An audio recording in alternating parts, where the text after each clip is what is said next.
dežuje, ampak mene nič ne ustavi. Evo, sem že pred vhodom knjižnice. Idemo pogledati, če se že kaj dogaja. Pridite.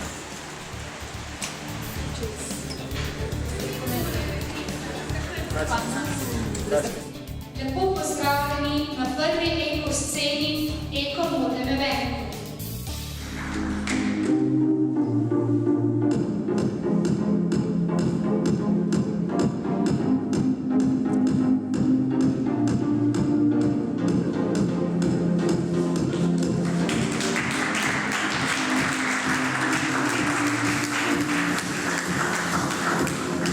Evo, z mano je Sara Cajnar, krasna punca, dijakinja četrtega letnika ekonomske šole Novo mesto. O Sari bi lahko povedala marsikaj lepega.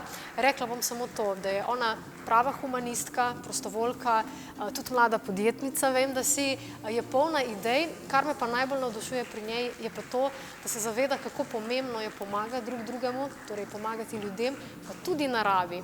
Sara, živjo. Živijo. Danes je za nami en tak super dogodek, ki ste ga poimenovali, ti si idejni vodja dogodka Eko. Eko scena, Eko modni event. Daj nam povej kaj več o tem dogodku, tisti, ki niso bili na dogodku, kaj so lahko videli, kaj so lahko slišali. Sama kot organizatorica sem prišla na idejo, da bi pač spodbujali trajnostni razvoj. In sem svojo idejo predstavila šoli, ravnateljici naše šole in pa svojim prijateljem iz dijaške razvojne skupine, na kar smo prišli do skupne ideje, da ustvarimo nek dogodek, ki bo širil to vest o trajnostnem razvoju, o ponovni uporabi, hkrati pa dokazoval, da lahko uporabljeni materiali ratejo tudi uspešna podjetniška zgodba. Krasno. Poleg tega smo dijaki več kot en mesec tudi med poukom ustvarjali obleke. Ustvarili smo 15 kreacij, ki so bile danes predstavljene na sami modni reviji. Torej, dijaki so sami šivali obleke? Ja, tako je. Se pravi iz odpadnih materialov, ne? Si predstavljam. Ti si bila verjetno tudi, si šla kdaj pogledat, ko so ustvarjali, kako jim je šlo?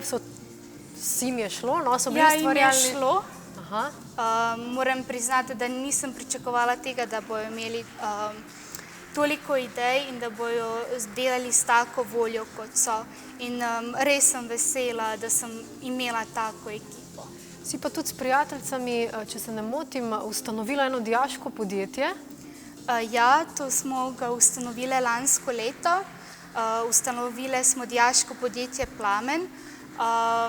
Imele smo namen izdelovati ekološke nagrobne sveče.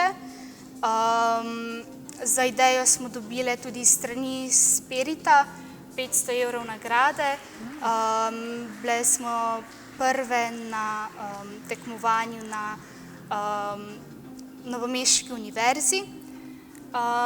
Sicer je ta ideja zamrla zaradi tega, ker se mi zdi, da je, kako naj rečem, mogoče smo si zadale prevelik zalogaj. Ker, mislim, res je, da imamo ogromno stvari, ampak tudi nismo se našle v tej ideji. Mogoče čez čas, ko bo dozorelo, ampak povej mi, kako, ko te poslušam, pa vem, da je za tabo že ogromno aktivnosti, kako usklajuješ in šolo in svoj prosti čas in vse te dejavnosti, nagrad imaš že ogromno, se vprašam, tako mlada pa že tako aktivna, kako je to dobra organizacija časa? Rečem lahko samo to, kjer je volja, tam je pot. Bravo. Evo, to je verjetno tudi sporočilo za naše gledalce. Je bilo pa, če se vrneva zdaj še malo na dogodek današnji, sem slišala tudi ene zanimive glasbenike danes. To so domačini, Novomeščani tukaj, ali kako? Fantje so iz Šentjerneja. Glavni pevec pač hodi na našo šolo, obiskuje 4. letnik gimnazije. njegovi prijatelji pa pač obiskuje tudi druge šole. Krasno. Torej si združila, bom rekla, različne ljudi, predvsem pa ustvarjalce, ne? Ja, tako je. Tudi mlade podjetnice, tudi Alenko Ja. za svojimi unikatnimi izdelki. Ti imaš rada naravo? Zagotovo. Šivaš? Ne, to pa ne. Ampak mogoče pa kdaj. Mogoče pa kdaj. Ampak tudi take, kot si ti rabimo, da zna stvari postaviti na svoje mesto. In ko združimo sile in moči, ste videli, kaj lahko nastane. Krasen dogodek je bil danes. Sara, najlepša hvala. Veliko sreče tudi tebi pri nadaljnjem Najlepša hvala ustvarjanju. vam.